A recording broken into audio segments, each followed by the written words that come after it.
when you sucking Levi jeans. pause.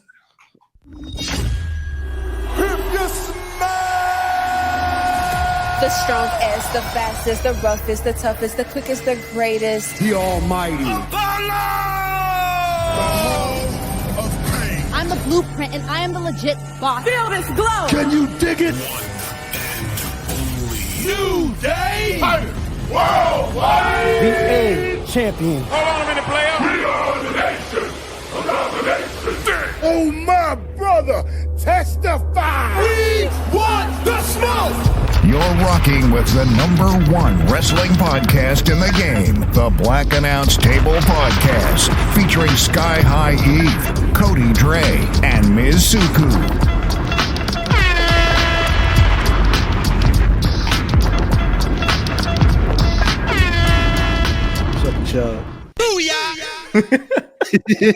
Anyways, what's up with y'all? Like, ain't shit, man. We just trying to, you know what I mean? We just trying to maintain. We living good. We living healthy. You know what I'm saying? That's facts. You know what I mean? Yeah. Good vibes. How you feeling, Chris? Another day. Damn. Shorty seemed disappointed. KP about to put that on the Chris Hand mood chart. Definitely need a disappointed Chrissy because We need a rant. but anywho. We need a Chrissy rant. That's what the streets need. Word over this beat Ooh. right here. No, I'm A bullshit. rant over that was crazy. That is sick. But yeah. Don't worry, it's coming soon. Very soon. What would that be? Oh, you should do monologues on Patreon where it's just you talking shit for like 5 minutes. It's just like, yo, this, you feel me? Here's how I'm feeling. You feel me? It could be like your own journal. Ooh, as told by Chrissy. Word. We should be playing in the back. Facts. Oh, jot that down. Jot that down.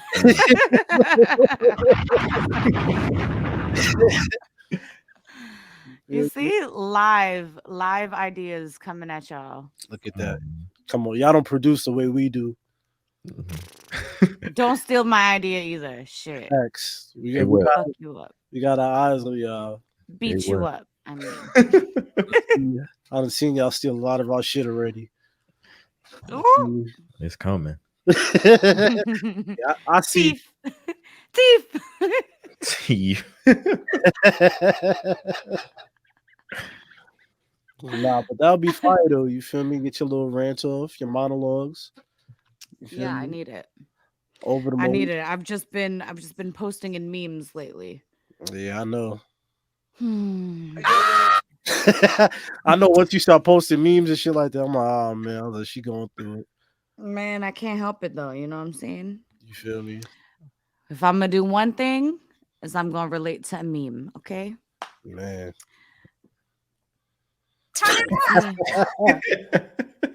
I will. What I wanted to say. Oh, it was about Moesha, because I was about to be like, Moesha used to have that beat playing writing bullshit in her journal. You never realized everything Moesha ever wrote in that damn notebook, that composition notebook was some bullshit. Like, Wasn't dropping no fire behind that beat. a word, my Moesha always crying about some shit that she started. I'm like, yo, this is all your fault for real. Like, really and truly, you're the reason why all of this happened. But I digress. You feel me? You out here calling D a bitch. D ain't do shit to you. Like, D, that's your stepmom. D love you. Word, you looking out for your dumb ass. Word. Listen, the show is not called D. The show is called Moesha. Okay, so if we gonna call D a bitch, she's being a bitch. The show is about me. A show called D is crazy. D. Intro Matter of fact, let's name my show D. All right. You know what? I don't even know what to play for that. Word. Don't play nothing. I just hit this button right. Where's the computer? Oh. Yeah. Yes. We here. Hey, there's a couple drops I gotta add into this, so I'm gonna say it on air so I can remind myself when I listen back to it. I gotta add the Taco Bell gong. You feel me? Because that's about to be my. You feel me? When I talk about Undertaker or some shit, I'm playing the Taco Bell shit, not his shit. And I gotta add something else. I forgot. Wow. Definitely need that. That was it. Hell yeah. Wow. Got the other one. Like, all right. Anyway, I need an updated version of this. Magnifique. You feel me? Updated. What you mean updated? I need Avery to record some new shit. You feel me? I need some new applause. I need to upgrade I'm about to have a whole Jamaican soundboard and this shit. But anyways. Need it. Thanks. News and rumors. Yes, sir. News and rumors. Black Announce Table Podcast, episode 227. We're going to get right into it, man. It's been a lot of talk going around about the tribal chief, Roman Reigns. You know what I'm saying? It's been a lot of shit floating around. Well, here's the things that's been floating around. Roman Reigns, he inked a new deal with the WWE. Shouts out to Fightful. They was first to report. It's been said the deal is for far less dates. You know what I'm saying? I'm thinking far less live shows, which is probably what Roman was referring to when he spoke about at the house show. He said, what did he say about you probably this the last time y'all be seeing me or something like that. Right. So I'm guessing that's what he was alluding to there. But also PW Insider reports Roman is taking time off from the WWE next month. They're saying this because he is not being advertised for TV or live events past June. Brian Alvarez, he was on the show with Meltzer, said basically he'll be going for 10 weeks, and Meltzer replied saying yes. But another reporter told someone in WWE that this is not the case. So it's just been a lot of conflicting things with Roman and his future. So Eve, you know what I'm saying? I see you over here scratching your neck trying to get into the Roman bag. So go right ahead, young man. Yeah, because who told you niggas this? Like, who provided you with this information? Cite your sources. You feel me? How you know he's going for 10 weeks? Who the fuck are y'all? You know what I'm saying? Where did that info? Did he tell you that himself? You feel me? Like, what's really?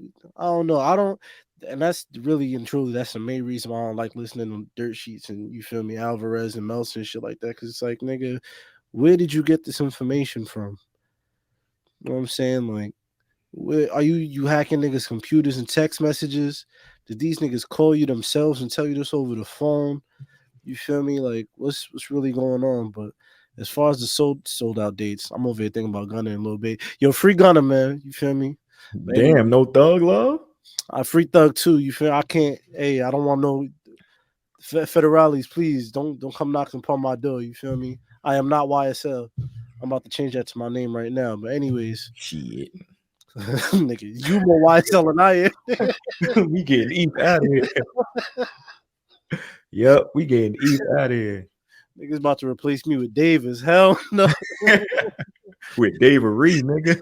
What y'all niggas talking about, nigga? Not for my dog.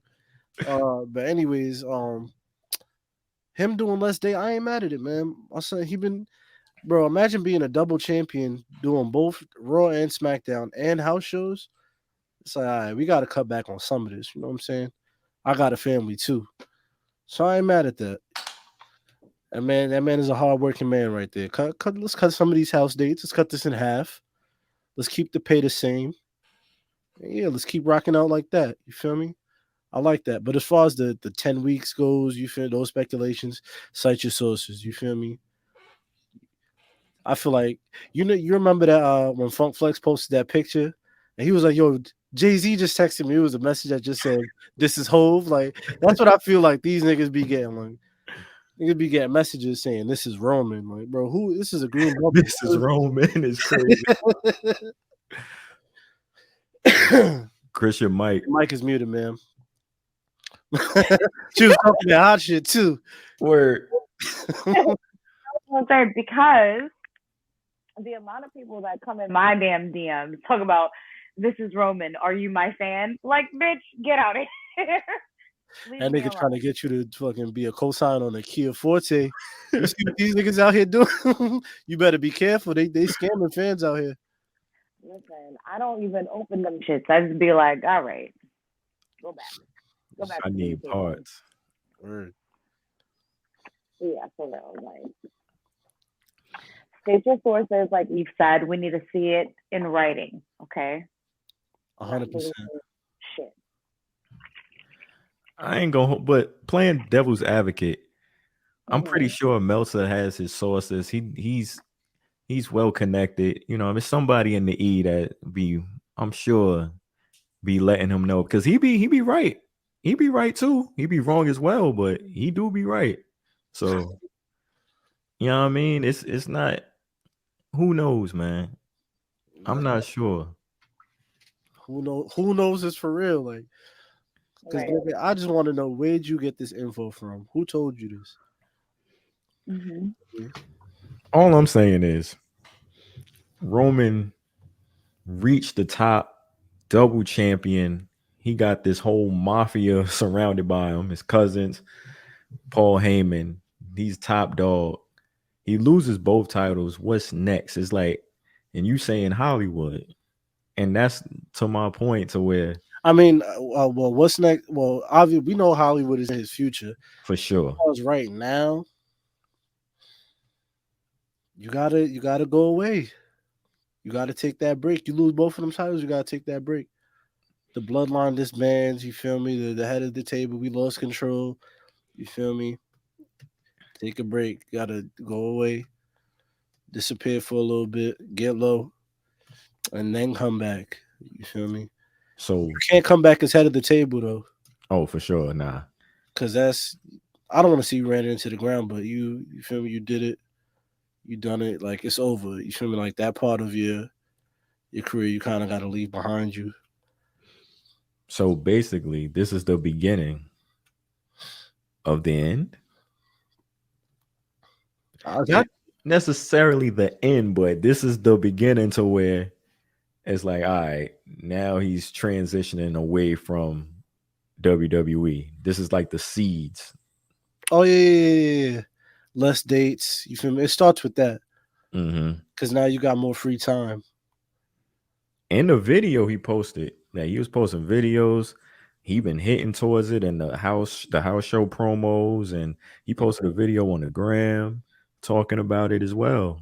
It's like, all right, now you just throwing it up in niggas' faces, feeding on to the energy. Facts. And now you agree to the deal. It's like, all right, we see what's going on. So we just want to, you know what I mean? It's eventually happening. Yeah, it's less dates for me. That means I got more time to read a script. I could, these dates that I don't got to go to Toledo, Ohio, I could go to Hollywood. Feel me? Take a meeting, go to brunch. I could do some shit. So I ain't mad at it, man. I'm excited, actually. Bro, I'm not even gonna hold you. I completely agree. Hell yeah. Like, nigga, Hollywood calling, opportunities, all of that. Hell yeah. Answer them as you should. What Hov say? I ain't worked this hard to stay the same. Come on, man. Hovito, nigga. Word. That nigga. That nigga. No, like, for sure. But like, another thing that came to mind when I seen this is like, okay, Roman does, let's say Roman does fade away and all of this stuff. Who's in the wings? Like, who's next? We know Vince look at Theory as a John Cena. That's how he looking at Theory. Like, that's been floating around out there. We know Braun Breaker is in the wings. He's, you know what I mean? If I have to answer that question, Braun Breaker would probably be 1A or 1B of that list of who's next could, like, not be a Roman Reigns, but like the top guy in the company. So who would you say you would put in those shoes? I mean, those are big shoes to fill. For sure. I don't think they could be filled immediately. Over time, I could see Braun. Over time, I see Carmelo Hayes kind of in like that Seth Rollins kind of role. Where he's entertaining, he goes out, he puts on great matches. He's a great worker.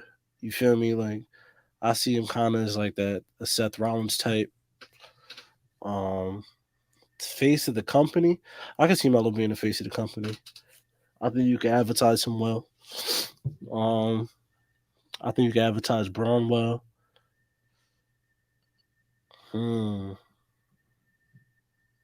Maybe it's somebody I'm not even thinking about. It's strictly just young niggas? It could be anybody. It's probably on the main roster right now. That's in the wings. That's next man up. Mm-hmm.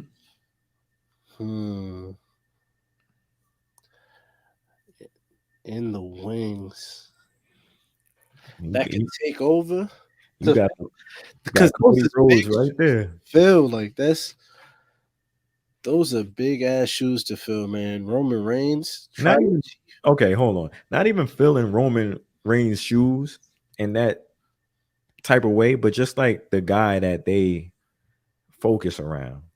You think? Oh, okay. So you want to know who they putting their money on next? Yeah, exactly. Yeah, let's say that.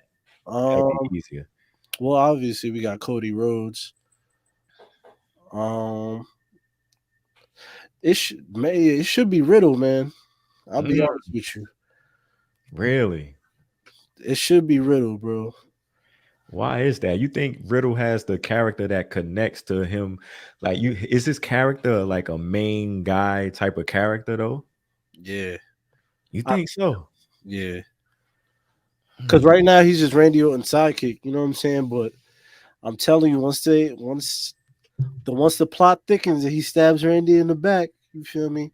Or at least I can't say because I don't know. But if they do that, you know what I'm saying? That adds another layer to him. Then him and Randy could have that story. We already know what Riddle could do in the ring. He's a great worker. He puts on good matches. You feel me? He's getting off clean RKOs right now. You feel me? And if Randy ain't trust you with you feel me? If Randy ain't fuck with you, you're not getting that off. So, that's a fact. I think Riddle could be that guy. I'm not mad at that, Eve. I didn't really. I guess I look at Riddle. I'm looking at Riddle in the role he's in now. I guess that's why. But like, if you turn him, you give him a heel turn, you tweak his character a little bit or something, or like, I don't see him as like a threat or something. It's just me, but I'm not mad at it. Because what's Riddle have heat for backstage all the time? It's him talking that garbage on Twitter, talking about I could beat so-and-so, because he's a UFC guy. You know what I'm saying? So I'm nice with the hands. I could beat so-and-so can't beat my da-da-da. Woo, woo, woo. All right. Now it's, all right, we got the heel turn. Now let's see that. You know what I'm saying? I think he could turn it up and take him to that next gear and really show you, like, yo, I'm a him. So I think Riddle could be that guy. I'm not mad at it. I like that. I definitely like that. I think Austin Theory is one too, man. I think he's one. The only thing that gets me a little off with him is his name. It's just Theory. It's like, dog, what is this? Yeah, it's just like, I think they eventually he gotta get that Austin back. He gotta get his first name back. Facts.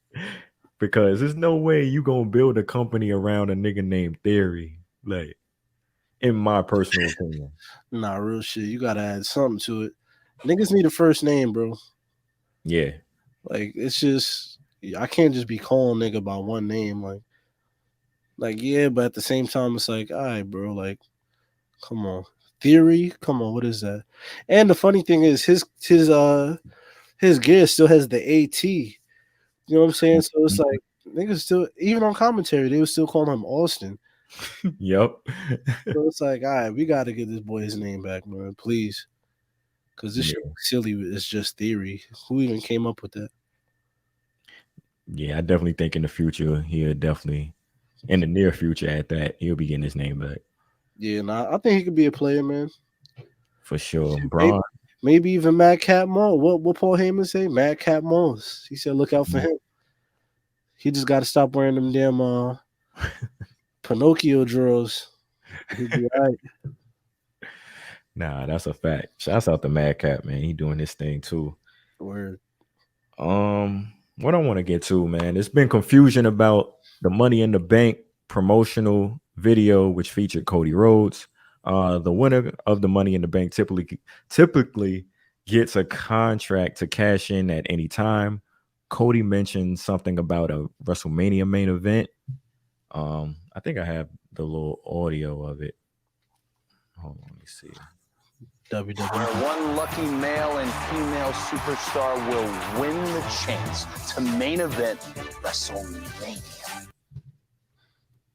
So yeah, I guess it's right there. All right. When is Money in the Bank? In June? July? Don't worry. It's July 2nd, right? Because I remember, I think in the thing, he was like, let's kick off July 2nd. All right, so July, and you want me to, the winner of the Money in the Bank holds the briefcase until, or they get the main event of WrestleMania, and that's next April, so that's what, like 9 months? Come on, dog. Nigga, what, you want me to just sit on the back burner for 9 months? Like, what am I supposed to do? Nobody's really been able to give like confirmation on what he meant by that, but I mean, he says it right there. Mm-hmm. So it's I don't know if they made that change or like this is one of those we have to wait and see when Money in the Bank comes around and they start promoting it. But is it a different type of Money in the Bank match where it's like, all right, this particular match, you get the WrestleMania main event, and the other matches you get to cash in any time. And now I'm thinking about what about the Royal Rumble? You feel me? Like, so what does the winner of the Royal Rumble get? Does that mean anything now? Like, does one get night one? Does the other get night two? You feel me? What's going on here? Yeah, it's so many questions, so many. So that's what I'm saying. Like, no one knows. This is one of those we have to wait and see on the road to Money in the Bank. I'm sure we'll be notified of what's really going down. But if so, I think that's dumb as fuck. I ain't gonna lie. Yeah, I'm not too fond of this one because it's like, what? Like, maybe they just gotta explain the shit. Like, I'm not mad at change, but change without explanation, it's like, it's all right. I'm sure they're gonna explain it though, so I'll see. But for right now, it's like it's just a big question mark over that whole shit. Yeah, no, that's a fact. Shouts out to Cody. Watch Cody win that shit too. I wouldn't be surprised. I really wouldn't. They giving that man everything, man. I seen with my own eyes. This man got 3 sets of pyro. I said, boy, it's not even like subtle. It's mad pyro too. Like, it's not even like subtle shit. It's just like gaudy, fucking ignorant ass pyro. Like, that nigga didn't even negotiate bread. This nigga negotiated pyro. Word, nigga, I want fireworks. They paid this nigga $20,000 a year. Yeah, pyro. Nigga said, bet. Pyro to take home. He got a million Roman candles in his fucking living room. Man, that's the GOAT right there. That's the top guy right there. Disgusting. Look who y'all top guy is. The greatest of all time. Ugh.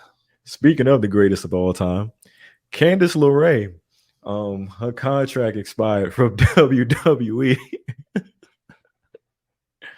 That wasn't a good segue. Go ahead, man. Well, you said she retired from the WWE? No, her contract expired. Oh, you got me hearing shit. I was like, she retired. I thought she was like 36. Yeah. To be honest with you, I forgot she was even under contract. Yeah, she had a baby and everything, so she was out of action. Ah. So, well, Johnny Gargano left, and now she can go be with her husband. You know what I mean? So her baby. Yeah, that's who she need to be with. Oh yeah, baby. It's her husband. Word. Forgot all about the infant. Man, that baby ain't give me a 5-star match at TakeOver. Well, you gotta wait 25 years. Yeah. But yeah, nah. Shouts to Candace. Johnny coming back soon too. I can feel it. Coming back where? To the WWE. That's a hot take. I love it. Johnny come back. We gotta drop a bomb for that one. I'm telling you. Cause that man, they seen him. He was backstage like a few weeks ago. He was, right? I think I read that too. Yeah. Yeah, he was backstage on one of them shows. It was like, I know you miss it. You feel me? Got that itch. Come on, you feel me? Go on the road. You could become United States champion. IC champion. You have your matches with Ricochet, Shinsuke Nakamura. Come on, man. Hell yeah. Mustafa Ali already won out. Like, you could take his spot of doing nothing. Right? He just came back. That nigga just came back and want to be out. Legend. You need to make up your mind. That's what you need to do. Nigga said make up your mind. The first thing that came to my mind was the Ashley Banks song. This nigga Will looked up on the stage. It was just a money sign. Ashley was just a money sign dancing with headphones. I was like, nah, that's a sick image. Oh, that song was fire. Nah, it was. Uncle Phil was hating too. Uncle Phil, yo, man. Niggas don't talk about how Uncle Phil is a hater on the high. But we're not gonna talk about it. R.I.P. Yo, Ashley had opportunities to do mad shit that son just could have been a single model, like mad shit. R&B singer in the world, but Uncle Phil hating. Nigga worried about his daughters. Nobody gonna touch me. Like, nigga, okay, I understand Uncle Phil, but she gonna give it to somebody. Word. You remember that nigga Jaleel White tried to beat? That nigga Urkel tried to beat. She was like, She was like, nah. And he was like, cool. Like, nigga, you know you was tight. She was like, I don't know about that. He was like, it's cool. We could go play putt-putt. I was like, I know you was tight. Because now you about to go spend money on putt-putt. And let her win. That's how you know he a loser. This nigga let her win. Nigga crazy. How you were losing 2 shows? Nigga this nigga turned himself into Jaleel White on fucking Family Matters. Had himself a baddie with it. What was his original shorty name? Oh hell yeah! What's her name? Oh my gosh! Damn, that's gonna be stuck in my head. Colleen or some shit. It was I'm about to look this up because that's important. I did for sure. R.I.P. Shorty, she passed away. She was pressure. Hold on. She was heat. Steve Urkel girlfriend. Hold on. Myra, yes. Shouts to Myra, man. She was some pressure. And this nigga just couldn't seem to shake Laura Winslow. Like, bro, if you don't leave this broad alone, man, she don't like you. She don't care about you. She getting the coochie up to everybody but you. She made you make a machine to turn yourself into a whole different nigga. Just so you could maybe beat. Like, maybe beat. Come on, son. The odds is all the way down on that.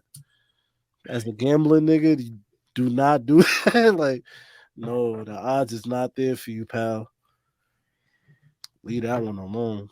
Yeah, my man's Urkel. Niggas a loser on every damn show. Facts. Hate to see it, man. Sad trumper for you. Anyways. Yeah, man. Speaking of losers, Eve, you right there, man. You know what I mean? WrestleMania Backlash. Man. We already gave the full, you know what I mean, recap and everything. Any other things you wanted to add? This was supposed to be a segment to add Chris in, but we're here. Salute emoji to you, Chris. Anything I want to add to WrestleMania Backlash? Hey man, if y'all, well, first off, if you didn't see the post show that we did on YouTube Live after WrestleMania Backlash, I think it's still up on the YouTube, so definitely go check that out. Shouts to everybody that was tapped in for that. We definitely want to do some more live shows because it was definitely, we had a great time doing that. But as far as WrestleMania Backlash goes, man, I don't have anything to add besides it was a great show. You feel me? It over exceeded my expectations. Nah. I was sports entertained, as I like to say. So shouts to WrestleMania Backlash. Even that damn Ronda and Charlotte match. I thought that was going to be some boof. I was not excited. I came here and shit all over that match, and it ended up being fire. So, hey, what can I say, man? Kudos to y'all. Shouts to y'all. I'll give y'all a round of applause for that.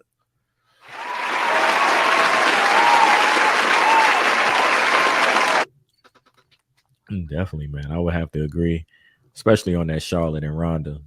Compared to, I mean, the build and everything was just tired and trash. They went out there, they bust each other ass. All of that, it was very entertaining, and that's what made that pay-per-view rated it fire, loud right there. Facts. I heard Molly Holly produced that match.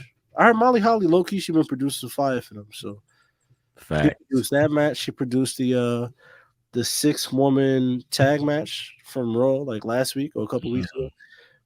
She produced Bianca and Becky, and she produced something else. But she been salute Molly Holly, salute to you. She like Mike Will made it. She's starting off with the bangers. Facts, producing some heat.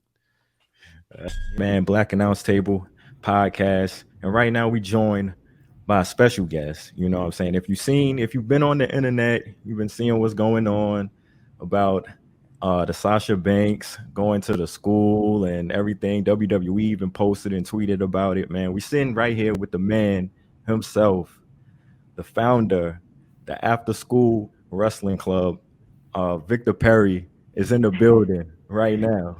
A legend. That intro is too big for me. I appreciate it. Thank you for having me. Oh man, thanks for joining us. You know what I'm saying? We really appreciate it and everything. So man, how has this week been? I'm gonna just start off there. How's everything been going so far?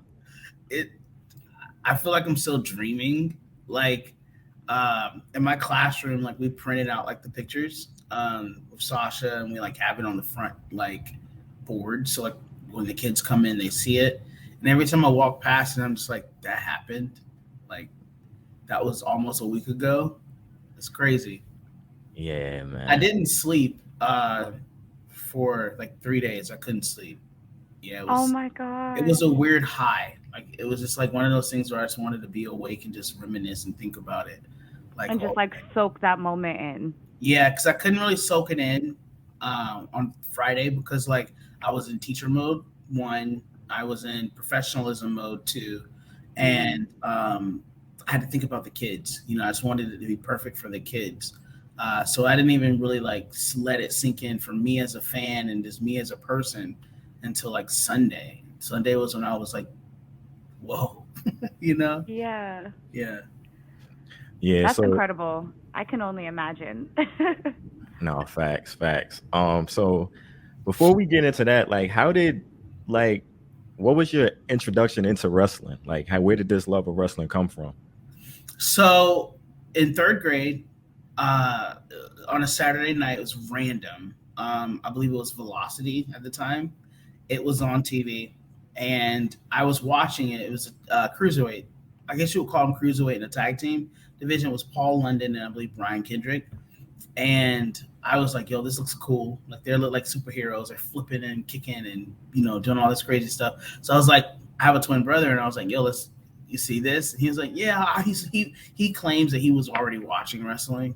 He was still like, he tried to be like, I already was on to this. And he was like, yeah. And so like that next week we looked for it again, but I don't think it came on. But then we happened to stumble across it like a week or two later on Monday, and it was like, wait, Monday Night Raw. And then from there on, it just became a thing. Like we listened to it, and we learned the schedules of the TV programming. So then it became a Monday, Thursday, Saturday, and Sunday type thing where we were just watching all the programming and just soaking it in as kids. Wow, that's amazing. Who was some of your favorites growing up, like at that time? Oh yeah, Victoria was my all-time favorite. I don't know if it's because my name was Victor and my mom's name is Victoria, but I gravitated to her like it was like nobody's business. And then, of course, Randy Orton. That was my dude. My brother and everyone else loved John Cena, and John Cena's fire, but like I liked Orton. So like it was always like this little bit of a like back and forth about who was the better one, but I was always Orton, like always. And then of course Eddie Guerrero. I believe everybody loved him. Absolutely. And so he was definitely up there with me and my brother as one of our faves. Nice. Definitely. And I'm definitely with you on the Team Orton over Cena thing. So I'm with you on that whenever you need backup from here. You know what I'm saying? So I'm interested to know, how did the wrestling club come about for school? It was truly organic. It was not something I planned. It was not something that I had in my bingo cards because I'm sure we'll get to it, but I was focused on other things in my career, trying to make that happen. But one day I randomly, it was like in October or whatever in 2021, I randomly saw a tweet or an Instagram post that Bianca Belair was coming to New York City and that they were doing meet and greets. And so I just said it out loud in the middle of class I was teaching. And I was like, oh, I'm going to meet Bianca Belair. And one of the little boys who's actually in the picture, I can say his name now because we have permission, Garvin, he's in the picture with, like, he's in the middle. He's the one holding the blue belt with Sasha. I bought him that belt. It's a whole backstory. We'll get to that. But he was like, I like wrestling. And I was like, you do? And he was like, yeah, I like Bianca Belair. And so I was like, well, she's coming to New York City. I'm going to take you. And he was like, you are? I was like, yeah. I said, I'm going to take you to meet her. And it just so lined up that Survivor Series was that Sunday at the Barclays. I didn't pay rent. I bought tickets to go to Survivor Series. And then priorities. Right. Like, you know, it's WWE or being homeless. Which one is it? WWE. And so that next Monday, I was in line and I was waiting for Bianca, and Garvin was there, and they were like, Monday Night Raw is also here. And I didn't realize that at the time that they were still there that night in the Barclays. And they were like, we're going to give, since you guys are here, we're going to do raffle tickets and then we'll raffle them off. So anyways, we stood in line, met Bianca, and we were getting ready to leave. And like, okay, before you guys leave, we're going to raffle off tickets. And they raffled off tickets and we won. So then I got to take him to his first event. My first ever live event was the pay-per-view the night before at Survivor Series. So now I got to experience it again with him, his first time. It was incredible. And he came back that Tuesday and just bragged. I went with Mr. Perry, this, we did that. Like, we went and got Chipotle. Like, he went through the whole day. We went and got Chipotle. It was just crazy. Like, the kid had the best of, like, time. And all the other kids were like, oh, I want to do that. Like, I want to be a part of it. I like wrestling. And so then I said, well, what if I started, like, a club where we'll just meet, like, during lunch and recess? Like, would y'all be interested? And they were like, yeah. And I was like, okay, cool. 5 kids showed up. So then I was just like, y'all clearly weren't that interested. But over time, like, the word spread in the 6th grade, because I teach 6th grade, and kids just started showing up. Kids who hadn't watched it, kids who were interested, kids who hadn't even knew it existed and didn't know that there were people that looked like them. once they started watching it, then they saw it, they were like, they were invested. And now it's to the point where I have text message, like I have 2 phones. So like they have my work number. No way I could let them have my personal. They just blow up my personal phone. Like my work phone, I check it when I check it. But I have a group chat dedicated just to them. And like they will text, oh my goodness. Like they're like how we tweet, they will text like all their reactions in the group chat. And it's so cute because it's like, yo, I wish I had this as a kid. I could text my teacher and we could talk about wrestling. So that's really how it started because of him. How much has it, like, since you started it, the whole wrestling club, how much has it helped like the students? I've seen students turn around some behaviors, certain kids who struggle behaviorally and academically, but most so behaviorally. I'm a teacher where I get it. Academics is not going to work for every kid. I try my best to make it work. But I feel like I can change every kid's life behaviorally and teach them character. And so I've seen kids who struggle, they behave because they want to be a part of the club. And I'm very strict. Like you could ask any of the kids. I'm no holds barred when it comes to following directions. Like you have to meet these expectations before we have fun. And so once they see that and they know it, they work on it because they want to be a part of this club, you know. And I think now with having Sasha come to the school, they know I mean business. Like I told them I will create opportunities and give them the most opportunities that I can possibly reach for them if they are a part of the club. And I think Friday solidified that for them. And they're willing to do the work, not only for that incentive, but I think they're going to realize it for themselves. It just teaches great character. That's amazing. I know everybody at the school is signing up for the club. If y'all wasn't with y'all, they lining up now. Definitely.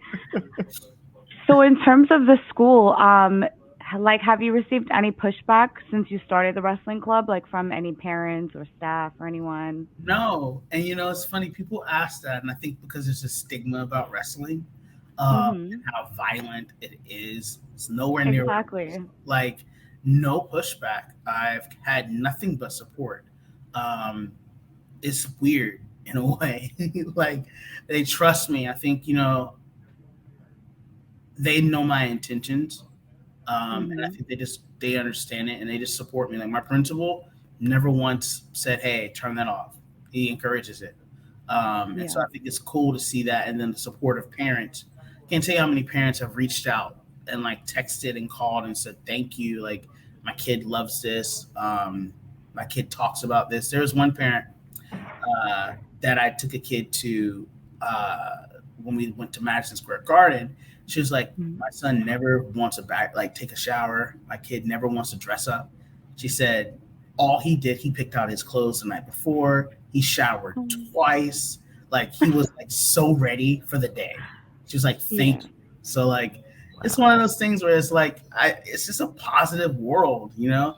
And I do think because the product has changed a lot, it's not like how it was when we were kids, like with the blood and the violence. You cannot not want to support it. 100%. And I feel like just the things that you're introducing them to, and like you said, like you told them, like, I'm going to bring you guys these opportunities. It's obvious that, like, I can only imagine the way that they talk about you and like the impact that you're making, like, you know, in their lives. That's, as a mom, that's incredible. Like, I want my daughter to have a teacher like you know? Thank you. That means a lot. Definitely. I know they like, because they want to be a part of it, you know. If they see something, they know they have to keep their grades up, they have to be doing well and everything just to be a part of it. And that's such a positive influence you got going on. Another thing I wanted to say, starting this club, what was the first match you guys watched? Like, you sat them down, like, we're going to watch this match right here to kick things off for the whole club. What was that match? I don't remember. Because it was not a plan. You know, it was not something that I sat down. I was like, this is going to be the club. Even when I said, let's start a club. But I vividly remember earlier on the matches that I did show. You know, I represented my girls, Sasha and Bianca, WrestleMania. They loved that. Carmelo Hayes, I'm his biggest fan. I definitely showed like his winning moment of the breakout tournament. And John Cena and Roman Reigns SummerSlam. Those are the three that I remember early on, like showing before I sat down and like started creating like a curriculum. Those were the three that I just know I showed off the bat. And it was for my reasons. I wanted to show them like these are my favorite people. Look at them be great. And majority of them are black. Like representation. Right? Exactly. So back in March, when Sasha, caught wind of the wrestling club and found out about it, how did this come about? Like, did you reach out? Like, how did you guys organize this? Like, how'd you make it happen? So, I'll never forget the day. I tweeted the video out, and then I went back to teaching.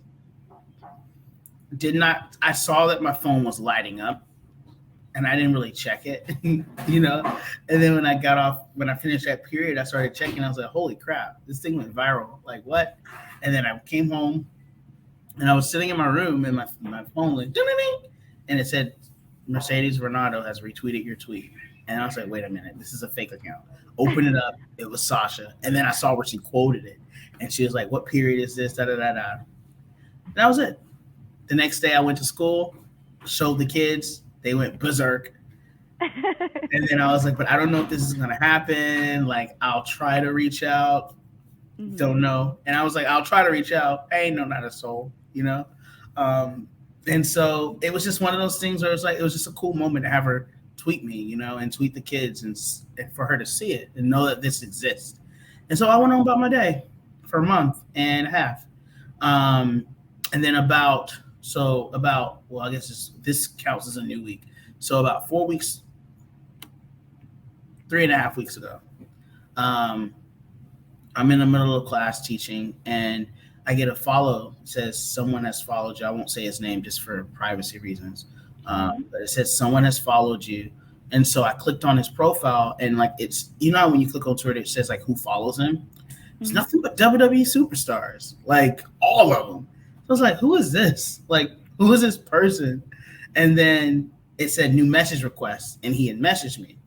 And he said, hey, such and such, I'm from WWE. I saw your video, blah, blah, blah, blah, blah. I want to know what the schedule's like. We want to bring Sasha Banks to the school. And so I was just like, whoa, like, wow. What? And so I emailed him quickly, and then we spoke, and then we got on some meetings with him and the team, and then my school jumped in with some meetings, and then they told us that Sasha wanted this. This is something that she really wanted to do. It was her idea, and that it touched her, and that they, like, when WrestleMania had happened, when she had tweeted us, like, it was that time period, but she did not forget. Like, she did not forget all that time. And I thought that was just so beautiful. I'm like, yo, like, you're a star. You have like a schedule. You have things you got to attend to. But for you to remember that was dope. And so that's how it happened. Wow, man. Big shouts out to Sasha for that. Definitely. That's incredible. Like, that's and the power of the internet. Wow. Yeah. I tell my kids, the internet makes the world so small. Seriously. I have this video. This is a video you had posted on Twitter. I want to play it, and then I want you to kind of explain what's happening and how did you feel about this video. I was always afraid of the camera when I first started. And I saw that my bios go, oh my God, I'm so shy. I'm too scared to speak. I'm just so nervous. But it's so much fun being a superhero, a superstar. You get to be larger than life. But practice now. Practice in front of this camera. Practice in front of your cell phone. Practice in front of your peers. They'll let you know. Don't be afraid, because one day I want to see you in the WWE. Okay?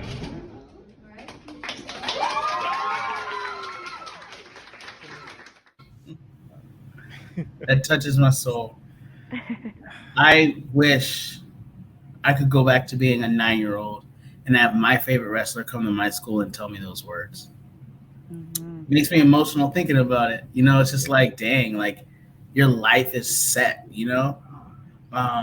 And that little girl, she's transformed since that day. She's still shy, and that's something that I'm working on her with. But something's been lit, and you can feel it. There's a fire inside of that little girl, and I told her mom, I was like, I will quit this job and be her manager if she's about it. Like, I will go to school and figure out how to be a wrestling manager. And so, like, I'm actively working and searching for local schools, local people who can, like, reach out and help her. She's only 11, and I think the age is 16 before you can, like, really start. But I told her, if you're serious, because I can't want it more than you do. So if you're serious, I will do everything that I can to make sure you are the next Sasha Banks. Sasha said it herself in post-interview. She told me one-on-one that they're superstars and that she believes that there's the next Sasha Banks in that room, male or female. And so I'm there to do my best to whatever I can to help those kids. And you have it right there. Yeah. Love the sound That's of that. amazing. Yeah. So if you had to pick, who would be the next superstar that you'd have visit the wrestling club? Okay. Can I give a few? Yeah, please. Go ahead, name the list. I know it's a list you want. Yeah. Carmelo Hayes, because that's my dude. Like, the kids love him. Ricochet, the kids love him. Roman Reigns, the kids love him. Becky Lynch. Invite me. Yeah. Oh, for Roman? Yeah, you got to For Roman. Yeah. Becky Lynch, Randy Orton, and you know who else? The EST. Of course. Yeah, y'all gonna have to invite me for that one. Gotta have Bianca. Bianca's invite me to that one too. Bianca's number one on their list. They love her, and she did a promo video for the kids when I met her. So, like, I wonder if she remembers.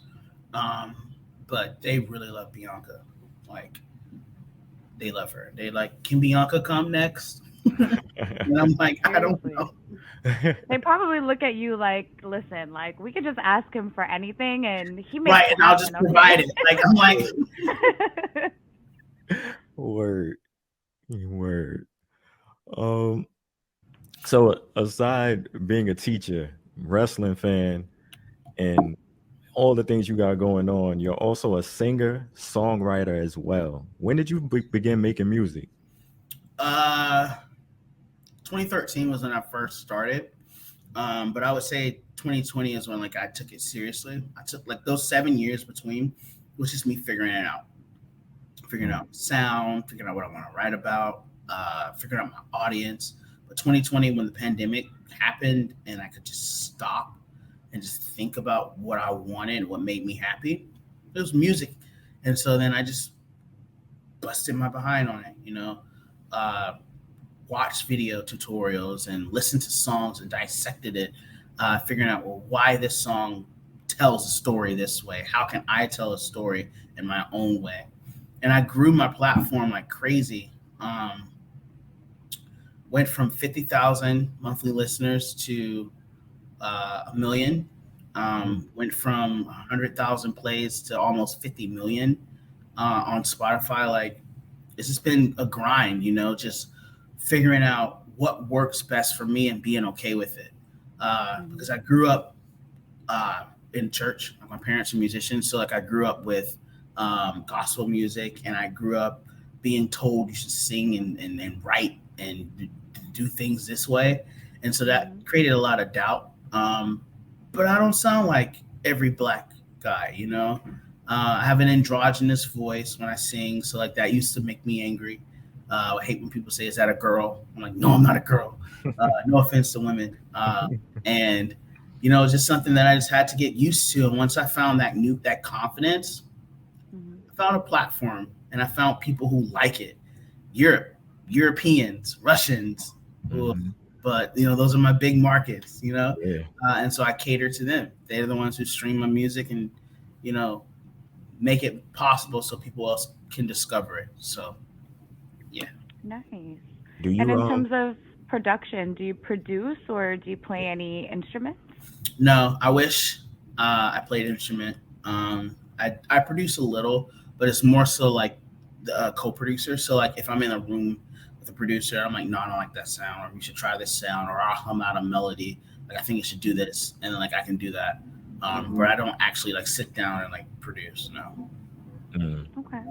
Do your students know you make music as well? You show them that side of you too? It's such a problem. It's such a problem because they Google you. So like this is a new school that I'm at. This is only my second year, my first year in the building. The first year I had last year was on pandemic, so we're virtual. And kids, they're bored. They Google you. And I hadn't said anything. But they Google, you type in Victor Perry and everything comes up. And so they're like, you make music? Oh my gosh. And then like they now know every release. They know all the songs. They sing them. They create TikToks to them. I'm just like, yo, y'all are awesome. Like, thank you. And then they're honest. They'll tell me that song is trash, Mr. Perry. And I'm just like, okay.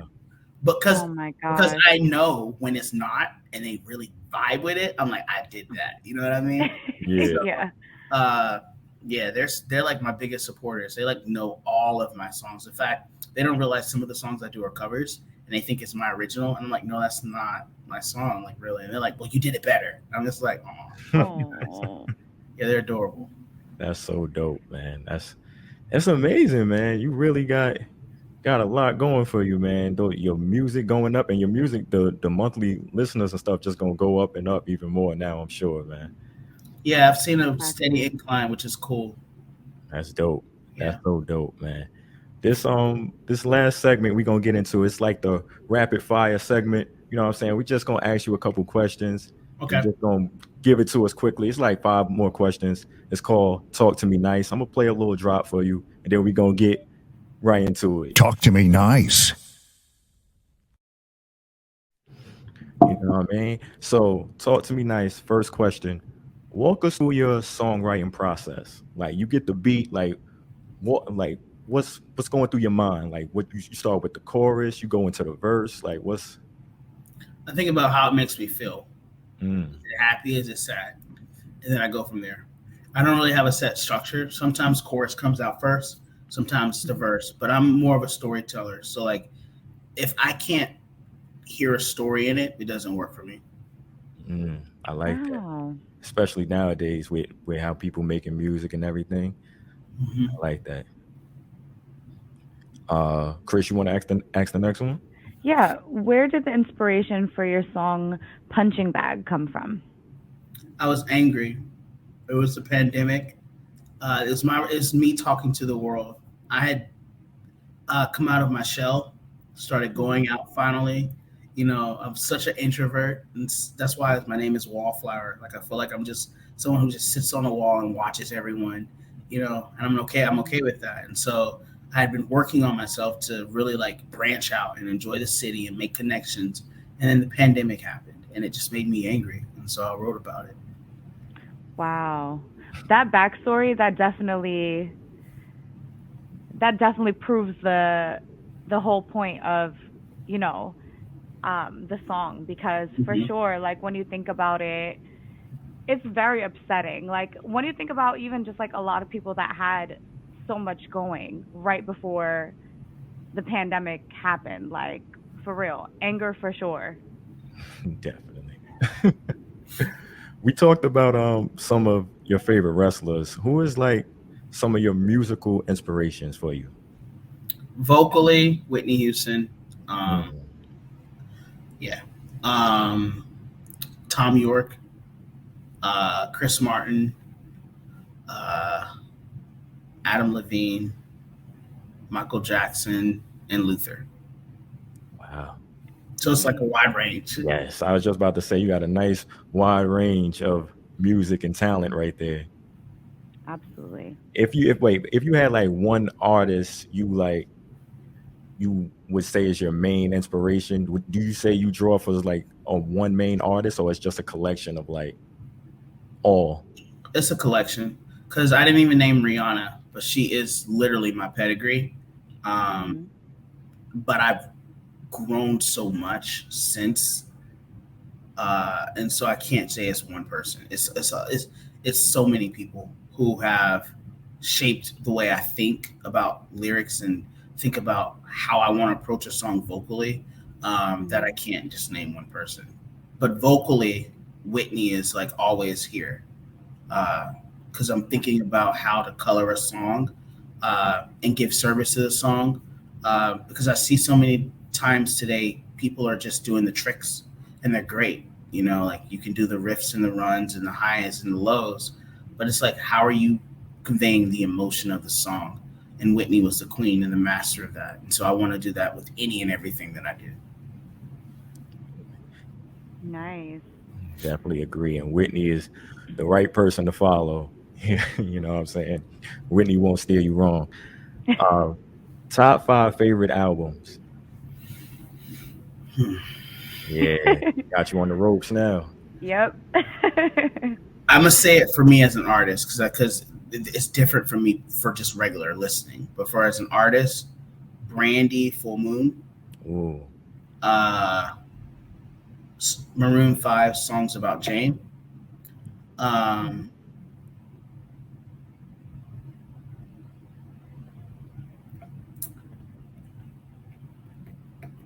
Whitney Houston,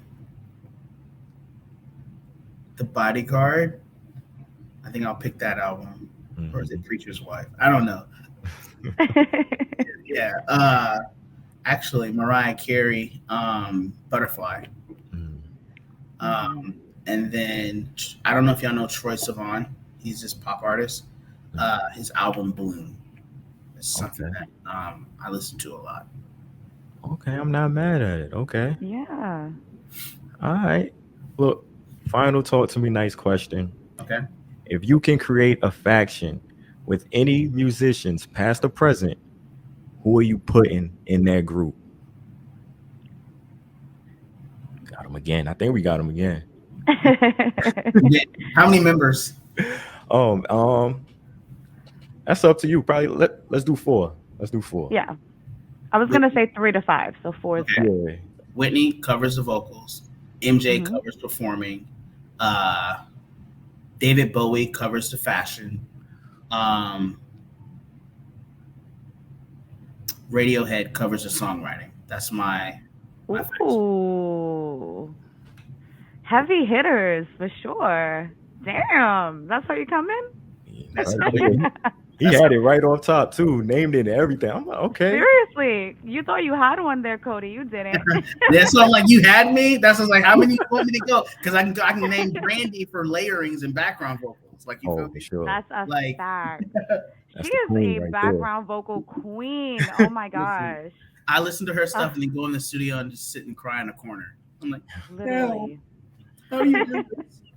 No, that's a fact. My mom, like growing up, Brandy, Monica, Whitney.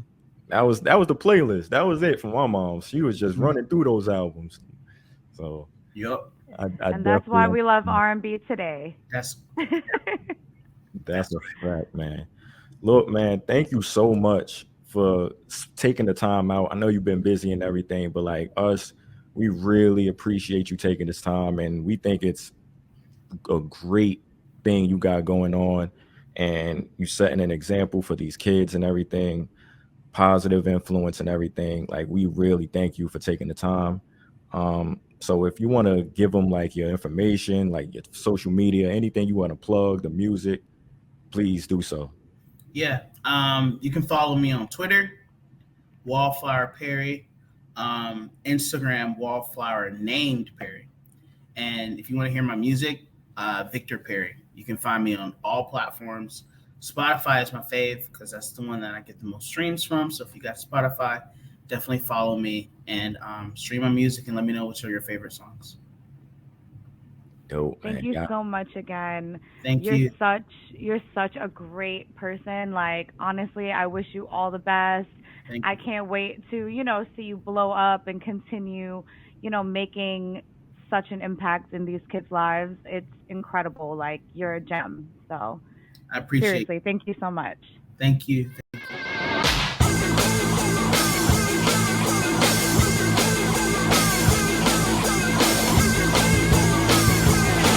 This is WWF SmackDown. SmackDown. Well, I was there live, so Oh, okay. So I'll just share my experience on SmackDown since I was there. So, oh nah, Lacey came out on Raw too. All right, so we'll talk about Lacey on SmackDown and Raw. So, and I'm gonna go all over the place. So Lacey Evans, she cuts a promo, and she's basically saying like, yeah, my daddy's mental health wasn't the best, it wasn't the greatest, da da da, whoop, whoop, whoop. Niggas did not care in this whole, you feel me? Nassau Coliseum did not care, dog. I'm telling you, people's getting up, getting chicken tenders, cracking their Modelos, you feel me? Like, niggas did not care about nothing she was saying until the end. Samantha Irvin came and she was like, oh, Lacey Evans would like you guys, and I don't know if they showed this on TV or not, but they was like, Lacey Evans would like you guys to stand and show her respect. And you feel me? After just seeing what we just seen about, mental health, and apparently it's mental health month or whatever. I don't know, but so she was like, yo, Lacey Evans would like you guys to stand and make some noise and cheer for her and all that. So Lacey Evans comes out like she just won a Raw Championship, SmackDown Women's Championship. She over here on cloud nine, jumping in the crowd, giving niggas high fives and hugs. And I'm like, yo, what is happening here? Like, what is this for? You feel me? Like, you want me to make some noise because you had a sob story? Come on, son. Like, I done seen worse. You feel me? I know a fiend down the block. That nigga got a worse story than you. You don't see me crying for this nigga making noise. Like, imagine I just walked up to him and started clapping. Like, what? Like, what's going on here? And to make it worse, it seemed like she was about to come down for a match. So it's like she over here just at the top of the stage. She walked like halfway down and then walked away. I was like, yo, what? Like, what's going on here? Like, what's really happening? So there was that. Then match of the night, the tables match, the New Day versus Butch and Sheamus. And man, when I tell you they had that crowd rocking, man, like crowd was engaged the entire from start to end, like crowd locked in, you feel me? And they was going at it too. Like that was the best match of the night by far. Like that was that one match I took my girl with me and she was locked in. Like, you feel me? Other matches, she was kind of on her phone, you feel me, looking down and shit. But for that tables match, oh no. All eyes was on that ring. Like people were standing up, cheering, like, and that's the other thing. Like they didn't have to get nobody to cheer for the New Day or Sheamus or nobody. Like the crowd was on 10 for that whole match. So that match was rocking. And then Butch came out and it ended how it ended. But boy, if Xavier Woods had hit that spot, if he had hit that table spot, boy, the ceiling would have came off that shit. I swear. What else happened? RK Bro.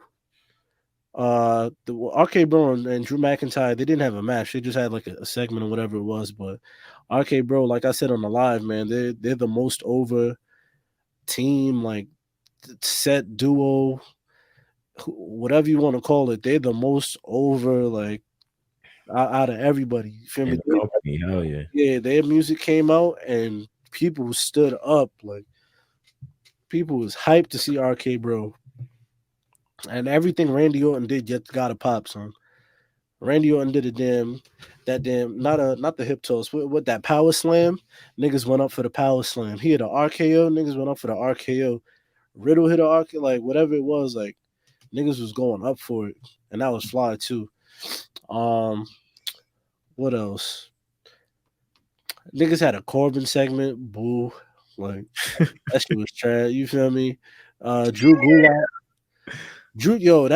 I forgot who Drew. Oh, Drew Gulak faced Walt. Oh my god, this nigga, my fault. Bunter, you feel me? Bunter. That nigga abused Drew Gulak, son. That shit was crazy. And we didn't even know when Drew Gulak came in the ring.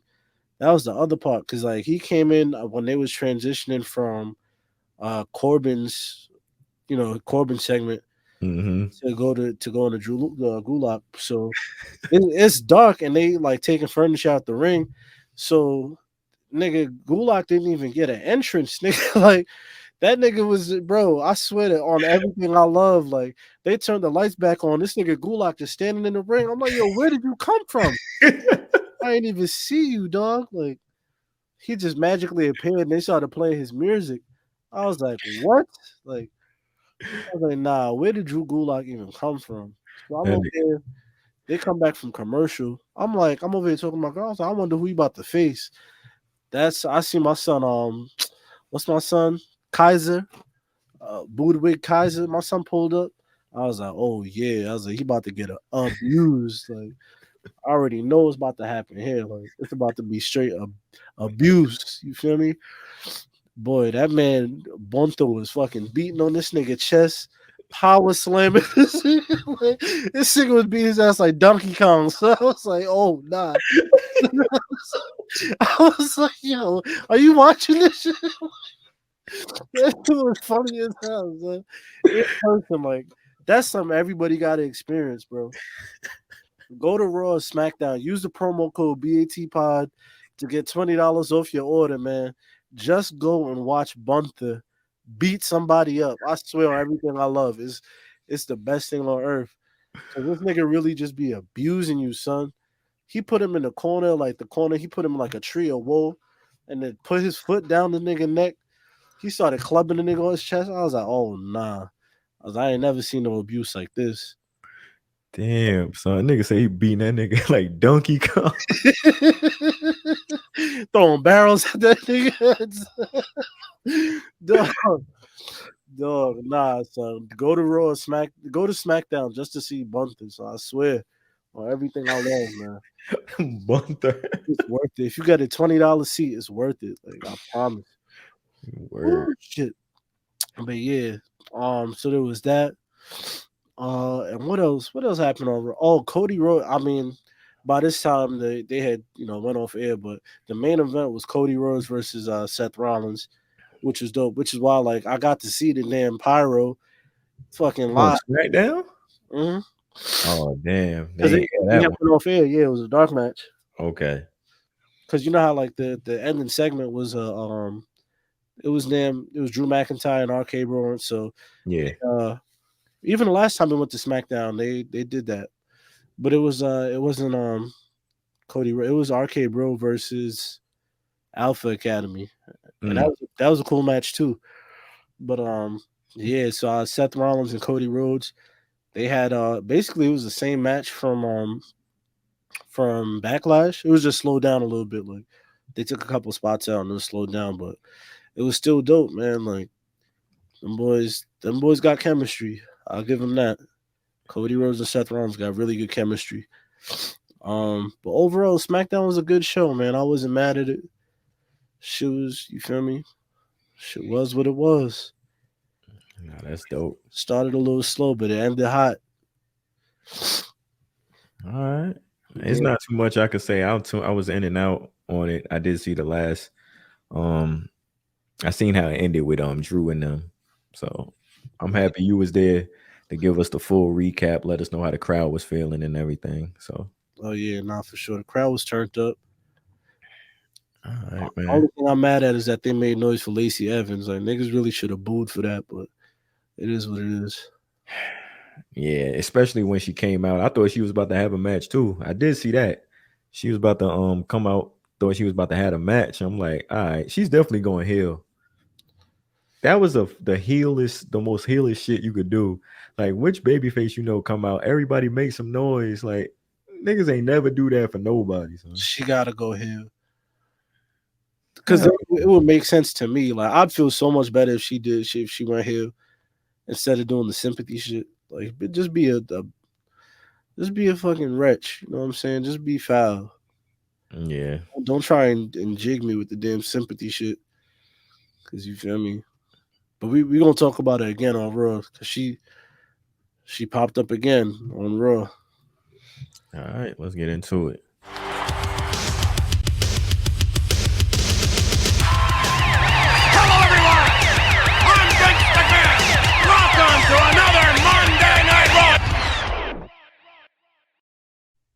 I'm gonna start off with the big blood, Alexa Bliss returning.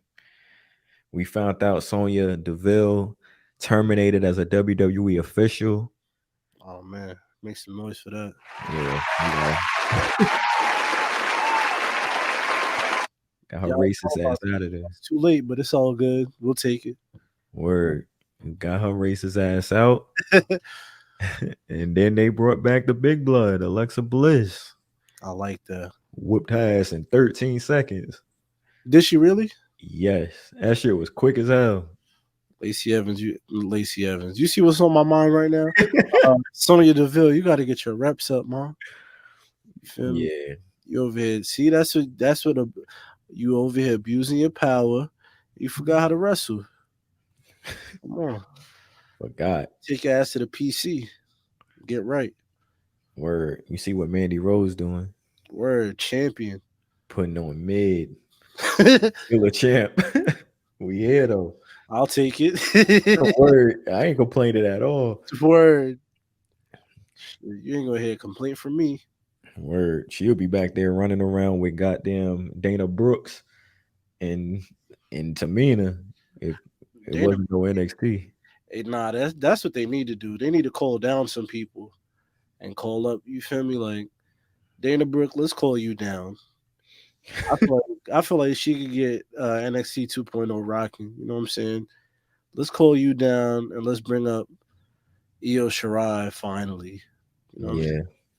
Io Shirai, you duck in the main roster. Oh my god, it's starting to get nasty. How like it's starting to get nasty with Io Shirai. Every time it's like, oh, we finally about to get Io Shirai. Io Shirai about to get called up.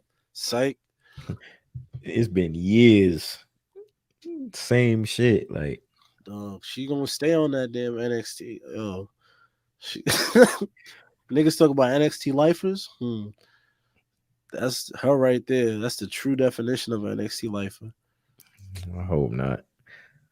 They just gotta let her go. Let her be free.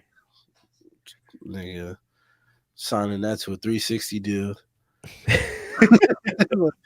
Free, okay, for sure. Look, man, Adam Cole looking like a genius, man. And Adam Cole looking like a fucking Teletubby.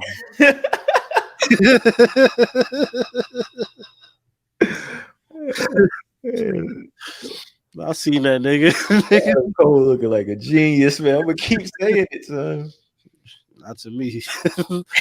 Like a Kanye West genius. It's like, you crazy, nigga. Like, it's like, you might be retarded, nigga, but I'm gonna just keep calling you a genius for your sake. Nigga said you might be retarded, but I'm gonna let you keep going though. Bro, I'm gonna let you cook. Nah, I feel like niggas definitely be around Kanye, be like just letting him cook, knowing damn well he got them fire beats. Nigga like, all right, I'll let you cook, but send that beat pack through. Right, that nigga Saha still waiting. If I'm good long enough, nigga, just maybe I'll get a pack. That nigga Saha waiting for a pack of beats. You're not getting it, nigga. The fuck? Move on. Go holler at Hit Boy, nigga. Hit Boy gonna give you a pack. Stop. You've been waiting on them Kanye back since then, 2018. Kanye gonna get around the 7-2, huh? Yeah. All right. Kanye got this nigga just writing, threw this nigga a pen and a pad, and like, nigga, write. Nigga. Here go a composition notebook. That nigga Kanye rapping all his shit. Good looks, bro. Still waiting for a damn pack of 7.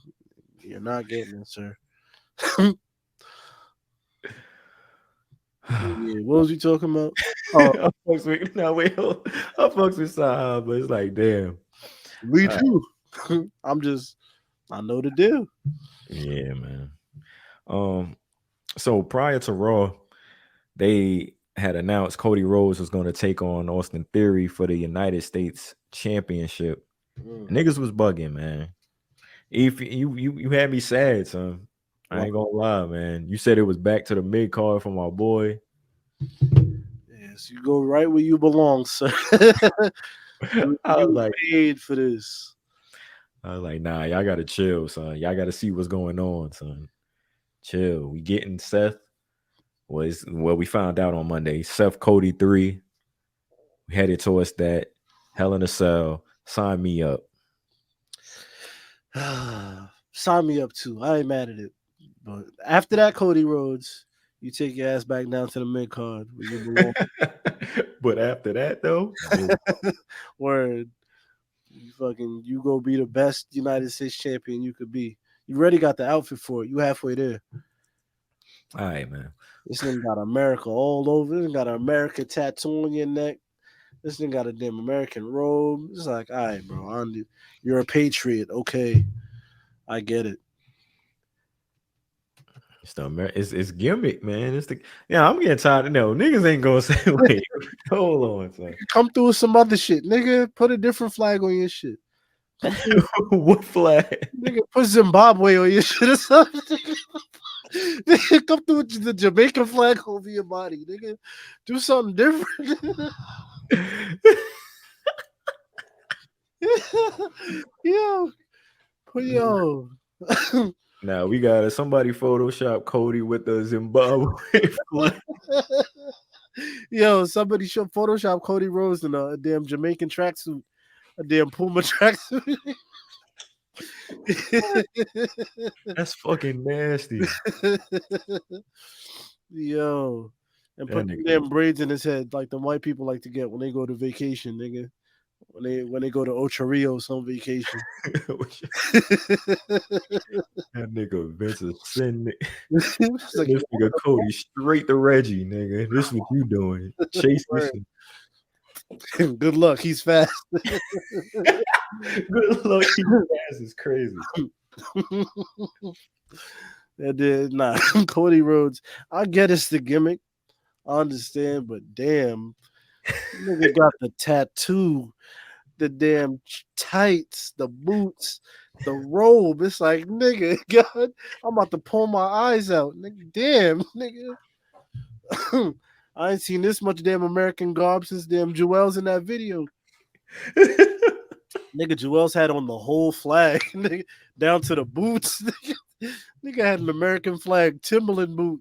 I was like, nah, you Harlem niggas is sick. Word. You Harlem niggas need to, y'all need to go recite the holy book. Look what you out here doing. This nigga was boy. That nigga was wilding. Them Dipset niggas start wilding after 9/11, son. What? He started bugging out. Like, all right, nigga, chill out. Word. I got some shit to write for the next 3 years. Good looks. Niggas used to love bringing up Giuliani and love 9/11. Them niggas can't spit. That's like Tupac rapping Hennessy and Enemies. Like, for sure. Like you niggas can't not bring up Giuliani and 9/11, bro. That nigga Joel in that studio, boy. That nigga had mad metaphors to get off. Like, all of them metaphors happened that week, nigga. Oh shit. Yeah, man. So yeah, we getting that. That's how we rocking. Shouts out to Edge. Edge came through with the fresh cut. You know what I mean? He had to get right. Rhea Ripley. She explained why she's there. Edge explained as well. I'm liking it, man. The Judgment Day thing, I'm rolling, son. So far, so good. Rhea Ripley said, you know why I'm here? Because I'm tired of you fans asking me for autographs in the airport. I was like, so you couldn't say no? I'm like, what you mean? Like, you know, like, if you tired, just say so. Word. You acting like I'm forcing you to do the shit. I'm dead niggas off a rip. Like, you know, I'm straight, bro. Autograph, how about this? And it's crazy. Like, CM Punk said the exact same shit when in his like in his pipe bomb promo. Well, yeah, because you're too. I said something like that. Not the exact same shit. I think it probably was. I don't know, but I definitely heard that before, like the same type of shit. But I'm tired of y'all fans asking me for shit. Right. Word, like say no, nigga. I'm gonna keep asking too. Like I'm gonna ask you some shit. Cause that's the worst you can say. No. Word, like all right. What I'm gonna do now? Like, sure, Vince, you mad because the nigga asked you for an autograph and they sold on eBay. What you want me to do? Like, you want me to keep it in my crib? No, I'm trying to come up on a little. You feel me? $100, $200. Good looks. You lucky I even asked you for this shit. I could have done it myself at the crib. Word, because you Rhea Ripley. It's not like you goddamn like come on. Jordan. Word. Like you hold on, humble yourself a little bit, my nigga. Word. I'm in the crib styling a gang of Rhea Ripley shirts, like it's pretending to be you. Word, like I don't make me call Charlotte. I call Charlotte. She'll bury your whole shit again. Like, Facts. don't fuck with me now. But shouts to Rhea though. You feel me? She turned bad, so I like it. Edge, you got a new haircut. I like that too. You feel me? The long hair was. I don't want to say it was getting old, but you know, now you look like you feel me, a crime boss with that damn haircut. So you looking the part. So I'm rocking with it. Damian Priest, you still wearing that negligee? Keep up the good work. And he gonna wear himself a zesty outfit. I respect it though. With the eyeliner and all. You gotta cut your hair next, Damian Priest. Everybody getting formation. You about to get the Rhea Ripley haircut. She put mad Beijing in her hair too. Facts. I seen that shit. I was like, damn, relax, DJ Khaled. Only person I see with that much Beijing is DJ Khaled and Jalen Rose. And Safari. Oh yeah, Safari. Love and hip hop. That shit was dripping off his head. Like that nigga Safari do be using Beijing. I'm about to start calling niggas out for using Beijing. What you about to do? Like what you about to do? Like nigga, I'm calling niggas out like, yo, you Beijinging nigga. You out here Beijinging. I know, I can see it. All right. Weird. Niggas be looking a little too sus. Like Fat Joe, that nigga shit be looking a little too sus too. Like I don't know what he got going on, but Fat Joe shit is super squared off. Word. Fat Joe shit look fake. I'm like, all right, dog. Why is this shit? Fat Joe Bear look like he bought the shit. For sure. Like it's just, that shit just look weird. It's like, bro, just keep the thin goatee. So I'm like, this shit look fucking nasty. I don't know what it is. Like y'all niggas be married, like with kids. Like y'all ain't why y'all jumping out the window so hard? Like chill out, nigga. Oh, just trying new shit. Like why? That's like when Jadakiss grew his hair. I was like, nigga, when were you able to do this? Like, why do you now you have a dark Caesar? You was bald my whole life. Word. Oh, when Rick Ross got a fade, I was like, wow. Nigga, you fooled me. Niggas just who just be bald to be bald though. Like that's crazy.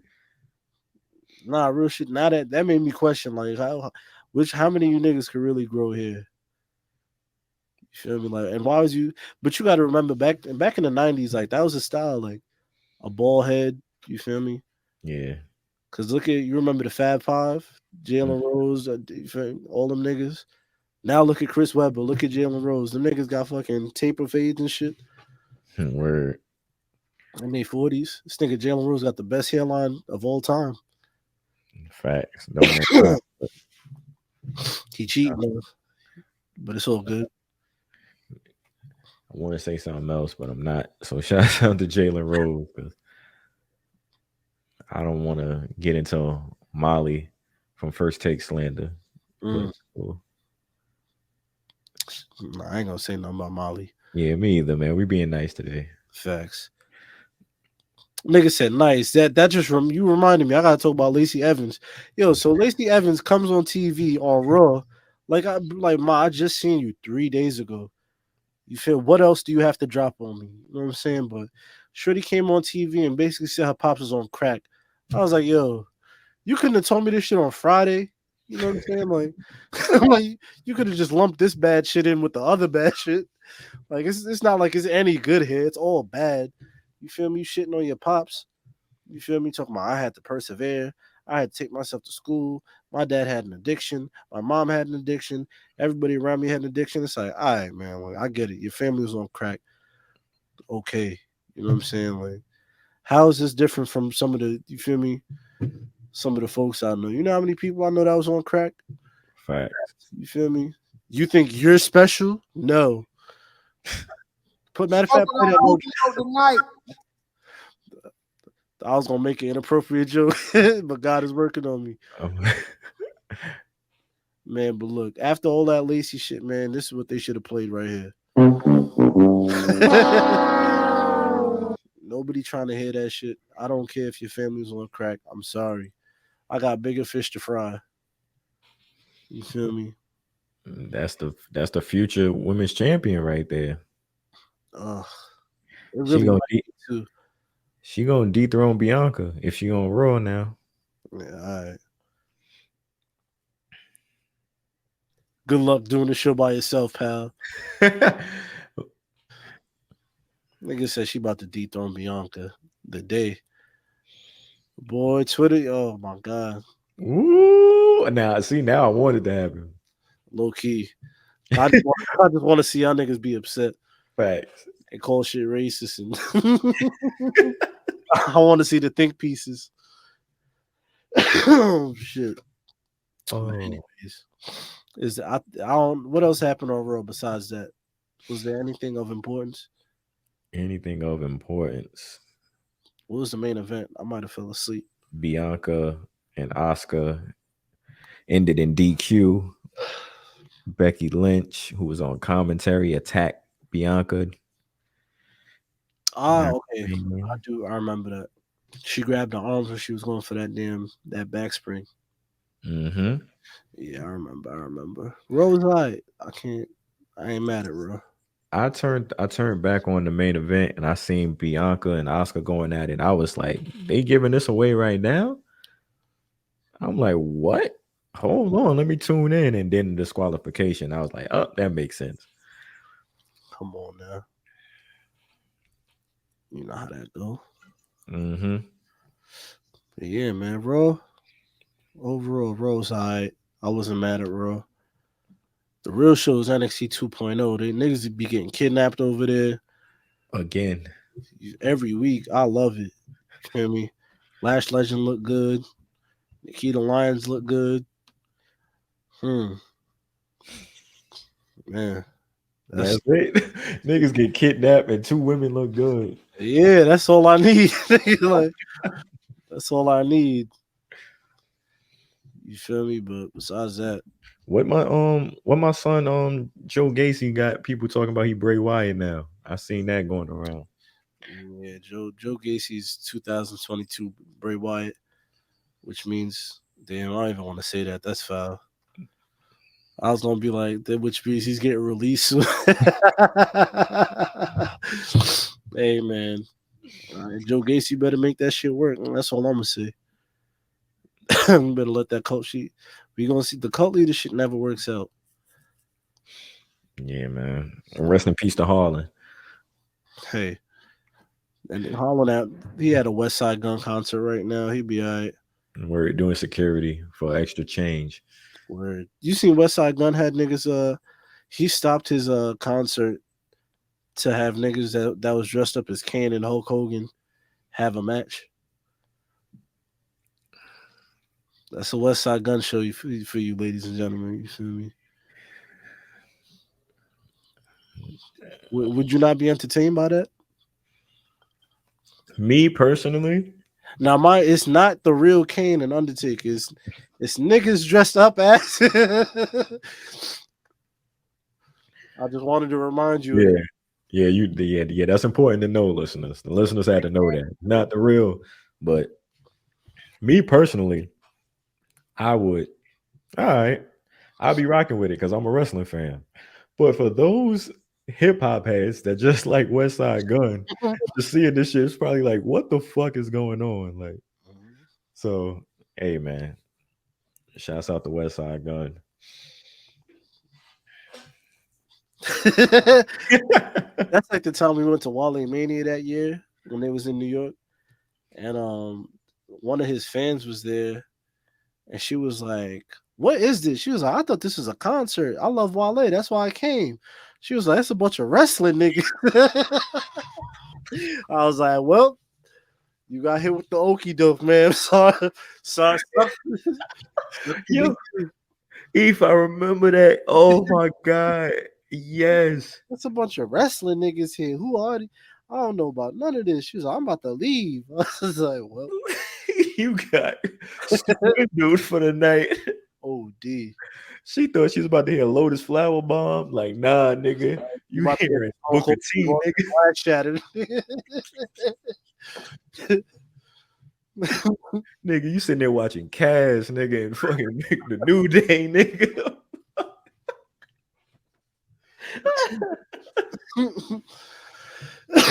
Oh shit. Shorty was tight. I was like, well, sucks to be you. Yeah, I'm not gonna get me a drink. OD. Oh man. All right, you trying to get into TTMN? Yeah, bro, let's do it. Talk to me nice. Man, this nigga still laughing at this shit. Man, oh man. Took a mean L. Yeah, she took a crazy L. She was sick. How you get that confused? Like, she just seen Wale and just like, all right, we here. Where and just bought the ticket. Like, you didn't read what the event was about? Like, ain't read shit. Come on, what's up with you? Shorty ain't pay attention. You feel me? Shorty was just imagine being that hyped for Wale that you just buy anything. Like, nigga. Like, the fuck? All right. Talk to me nice. We got some questions from the people. And we're gonna answer all these questions, man. Before we get into that, I just want to make sure that everything is everything. I bet. First question. Shouts to the Outsiders Connection. He said, TTM man, I got a few questions for BAT. One, Eve, what is 3 things you doing if Tony Khan sold you Ring of Honor and AEW for $30 and a Yankees hat with no brim? Wait, is this for just me? Yep. Oh man. All right. If Tony Khan sold me AEW and RH for $30, I got swindled. If you feel me, for $30. Like, what I'm gonna do with that? I'm gonna buy lunch. Oh wait.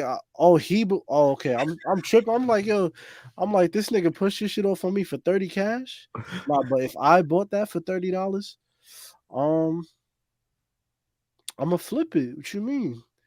I got everybody's contract. I'm selling contracts. The same way niggas sold beats. I'm selling everybody contract. I'm selling an MJF contract for 2.5 M's. You feel me? I'm selling everybody shit. You feel me? Everything getting sold. Liquidation, clearance, 1 day sale. I'm getting rid of everything. I'm about to unload everybody contract on Vince McMahon for the low. And then go on vacation with my shorty. I'm out of here. That's a win.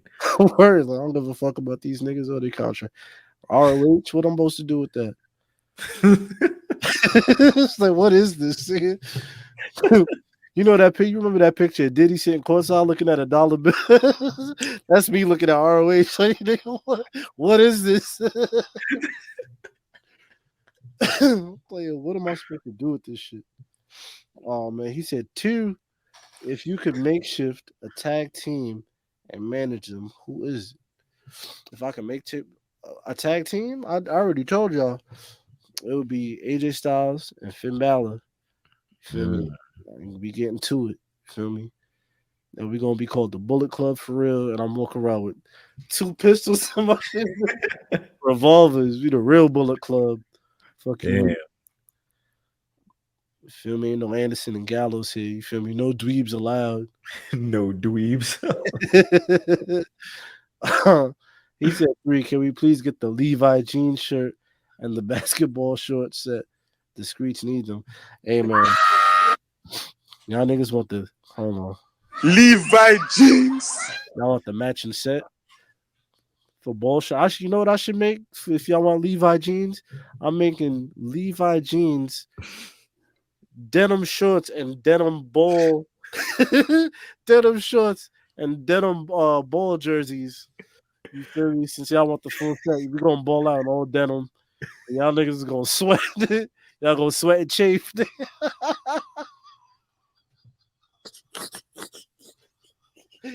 Y'all gonna sweat and chafe, man. That's what y'all want. A denim jersey is fucking insane. Y'all want the denim Levi jeans jersey? Yeah. What is going on, son? About to feed the streets. Look at what you feed in the streets. Denim jerseys? Hell yeah. Oh shit. Oh fuck. All right. Shouts to Justin Jones. He said, TTM man, I need each host to slander one wrestler or more that usually doesn't get slander. Oh, and happy belated Mother's Day to Miss Suku. Man. I'm gonna go ahead and like that. I'm gonna go ahead and like this one too. Shouts to Chris. Happy belated Mother's Day. Yes. Oh man. All right. Slandering one wrestler or more that usually doesn't get slander. That's mean. Come on. Who did I slander? I think I slandered Drew Gulak early in the episode. For sure. I'm not sure if it was slander, but I just seen him get his ass beat. It wasn't much slander. I'm gonna keep slandering Lacey Evans until she get right, talking about her daddy was on crack. I don't care. That nigga Malik from House of Pain, that nigga mama was on crack. Episode 2. She burnt the whole crib down smoking crack. I know y'all remember that shit too. I was like, nah. We not watching House of Pain. This was back in 07, back when they first introduced it. I was like, word. So Tyler Perry got a new show. I'm tapped in. That nigga, episode 2, Shorty burnt the crib down smoking crack. I was like, wow, well, so we off to the races. I was like, this is a Tyler Perry flick. I definitely could see why. Like, you tapped in. Like, episode 2, that's what's going on? Yeah. Word. Crack. I'm rolling. Why so? How you burn the house down smoking crack? Like, the whole crib? Like, did you doze off? Like, they need to explain that shit, man. I got questions. Tyler Perry, holler at me, man. I need some. Yo, shouts to Ken Lewis. He said, "Congrats to the new Black Announce Table Predictions champion, Cody Dre, a champ we can firmly get behind." Pause. Hey, yo. Hold on. Hey, yo. Now all you need is the Cody Vader and 3 sets of pyro to piss up. Hey, man. If this nigga get 3 sets of pyro and burn his crib down. Yeah. Nah, man, for real, man. We going up now. You know what I mean? I know what's going down. What's the next pay-per-view? I'm gonna get that shit back. Hell in the Cell. Getting that shit back in 30 days. Watch. Remember last time I had that shit for like a week? Nigga got it right.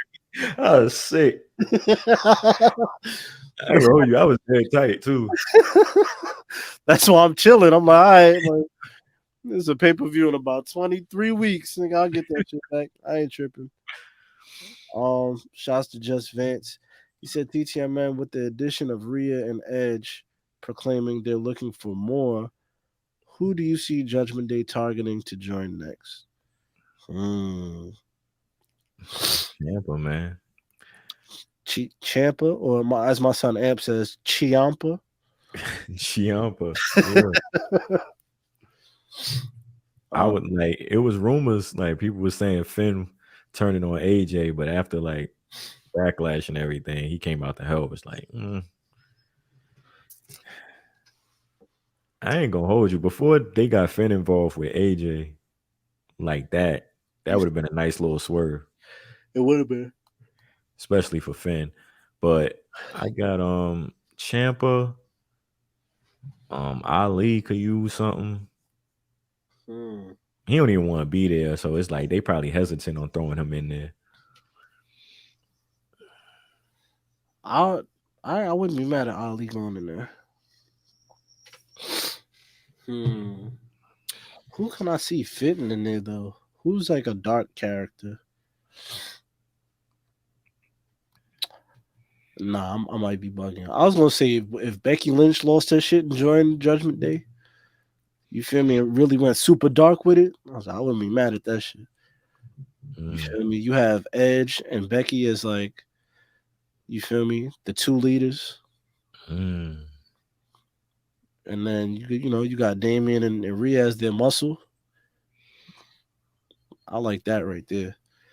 Yeah, that would definitely be a out of nowhere twist on the whole shit. Elevate that group for sure. Facts.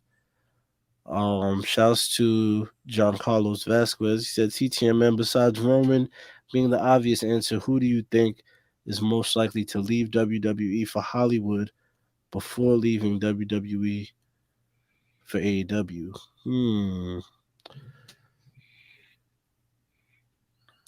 Who would leave the WWE for Hollywood before leaving for AEW? The Miz. Facts. The Miz for sure. He's a WWE lifer. I was gonna say Seth Rollins, but he's I don't see him as an actor. Yeah. Shit, I say Dolph Ziggler. For I could see Dolph going to Hollywood to be in some damn rom-com or some damn shitty ass movie, because he like to do his comedy thing. Yeah. So I could see him going to do his comedy shit, or go be in a little funny movie or some shit. And yeah, AEW, nah, but him going to do that, I could see Dolph doing the Hollywood before AEW thing. Not mad at that. Yeah. Shouts to Tonio. He said, you invited to 2 kickbacks, but you can only go to 1. Bianca, Sasha, and Naomi, or Jade, Kiera Hogan, and Red Velvet. The Addy section of Bianca, Sasha, and Naomi, sir. Y'all know where I'm going. You know where I'm going too.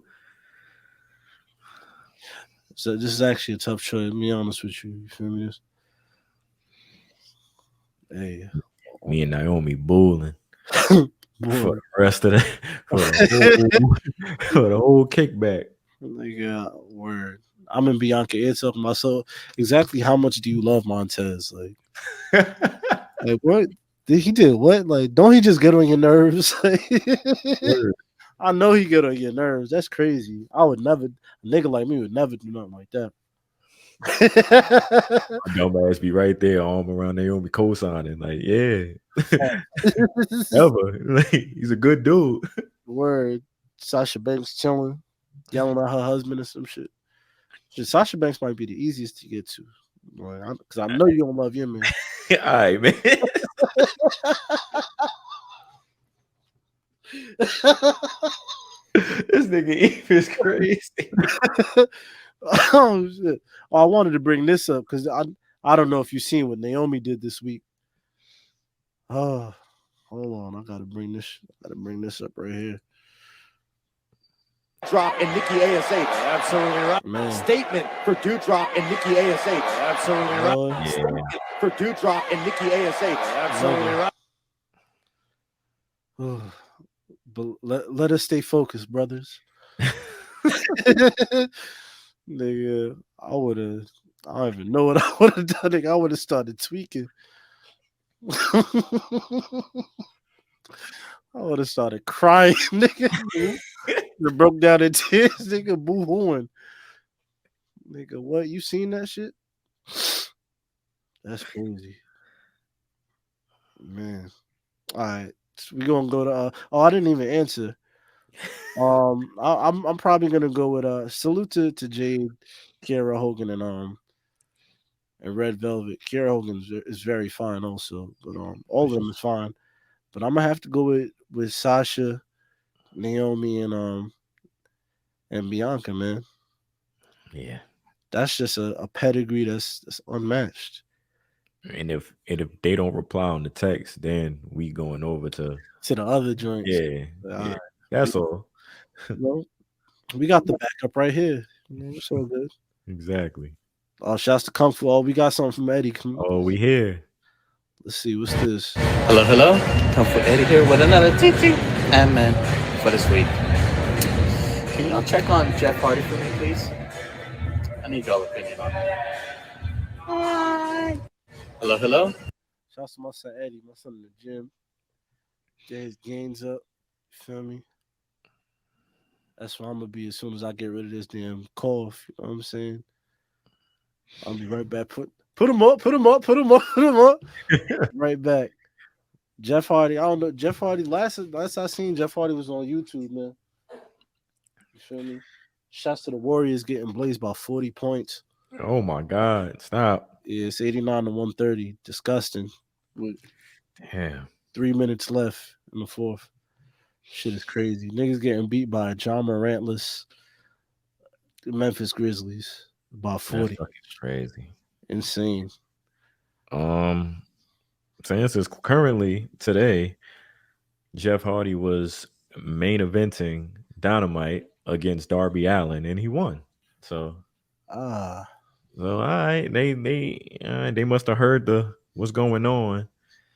People saying like, "Yo, Jeff on YouTube now." They got him in a prominent position, beating Darby Allin. So good for you, Jeff Hardy. You feel me? Shouts to well, these are the TTMs from last week that we didn't get to. I think they came in late, so we're gonna answer them. Shouts to Royale Speaks. He said, TTMN, after seeing the gameplay for the AEW video game, how much should it cost out the gate? it's not done yet, but I guess we just want to make jokes. But go ahead, man. It looks shaky, but obviously it's not. It's not done yet, so I can't even joke on it. So you can't say whether you would buy it or not? I'm definitely gonna cop because it's a wrestling game from AEW and stuff. I like when I have my time to play it. You know what I'm saying? I'll be playing wrestling games and stuff, so I'm definitely gonna cop. But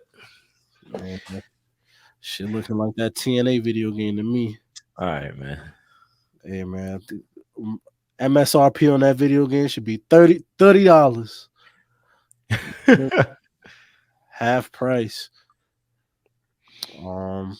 Shouts to D-Raz. I hope I didn't butcher the Duran life. I don't want to butcher your name. He said, what is Tony Khan's next huge announcement? Wrong answers only.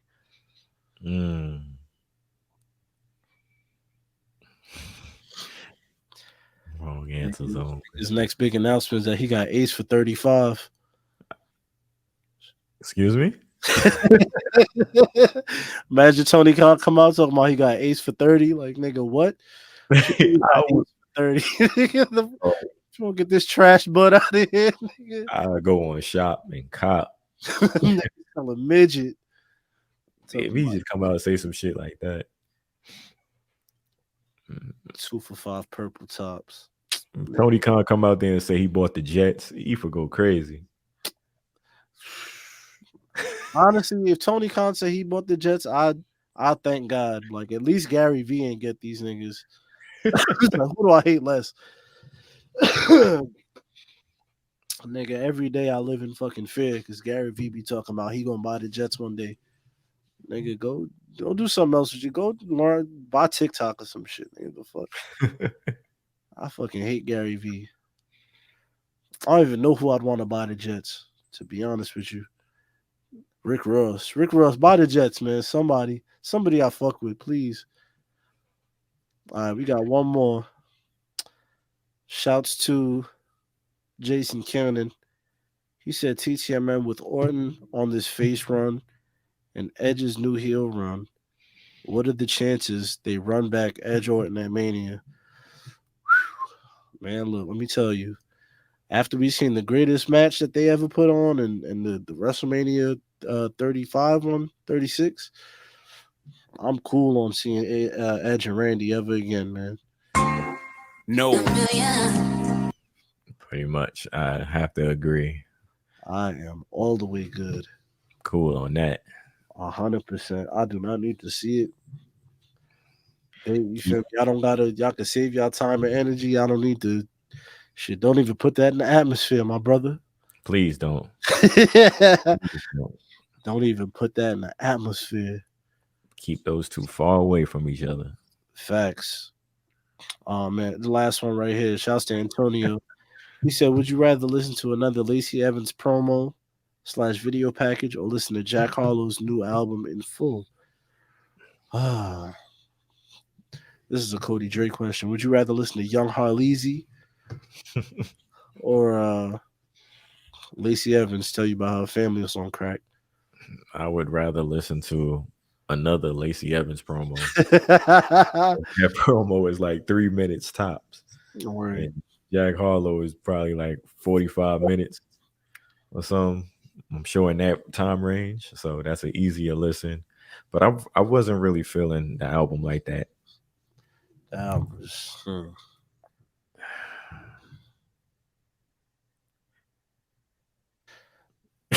You just got, why was the album, man? Nigga, the album is fucking. I don't even know what to call it. That shit was trash. Calling it trash is like, that's too easy. Like, to call that shit trash. That shit was fucking audio Benadryl, nigga. Put me straight to sleep. Damn. Garbage. Yeah. Weed plate. Chingy CD. Coaster. Nigga. Poop and scoop. That shit was, oh my God. What a waste of time. Yeah. But I also didn't expect much from Jack Hall. After he gassed that Fergie track, and I heard that, I was like, yeah, I already know what I'm about to get. I'm about to get some garbage out of Young Harleasy, whatever it is he called himself. The thing is, though, all of the tracks we heard, like, you knew it was coming, but for some reason, I expected more. Like, the shit with the song with Drake is like, Drake clean that nigga smooth up. But for some reason, I still wanted to hear this shit. You said the first class record. I felt the same way, but for some reason, I still wanted to hear this shit. Yeah, Jack Harlow got a thing about him where it's like, he got this thing about him where niggas will give him a chance. Mm-hmm. Not me, though. You feel me? I'm not niggas. Like, I am not giving Jack Harlow a chance, man. I know. I seen the album cover, garbage. The nigga was sitting down with a microphone next to him. What is that? You feel me? Recording that mid, nigga. Heard that Fergie record, that TikTok gas that everybody hyped up. Trash. He got a Pharrell. Hey, Manny might be right about Pharrell beats. Yeah, I heard that. My first thought was Manny. He got a Pharrell. I didn't want to bring it up in the chat though, but hey, he got a Pharrell track. Trash. Mm-hmm. That Drake record. Thank God for Drake. You feel me?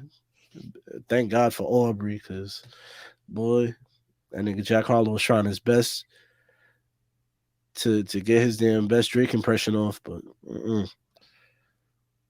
anyways, that beat fire.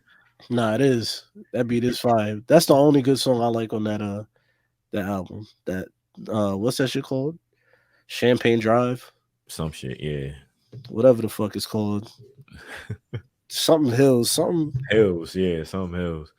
Man, look, y'all know what it is. Y'all know. You know what I mean? Don't ask me, nigga. Y'all know what it is. Word. Churchill Downs. There we go. There we go. Shit, yes. Churchill Downs. But yeah, man, I'd rather listen to Lacey than Jack Harlow. And yeah, man, that's about it. That's all we got. An hour 40 of dope. Well, it's about 2 hours when we be patching that damn interview. For sure. With that being said, I give my all. I give my all. Yes, sir, man. It's your boy Cody Dre. Follow me on all social media platforms at Cody Dre, CODIEDRE. Listeners, thank you for rocking with us.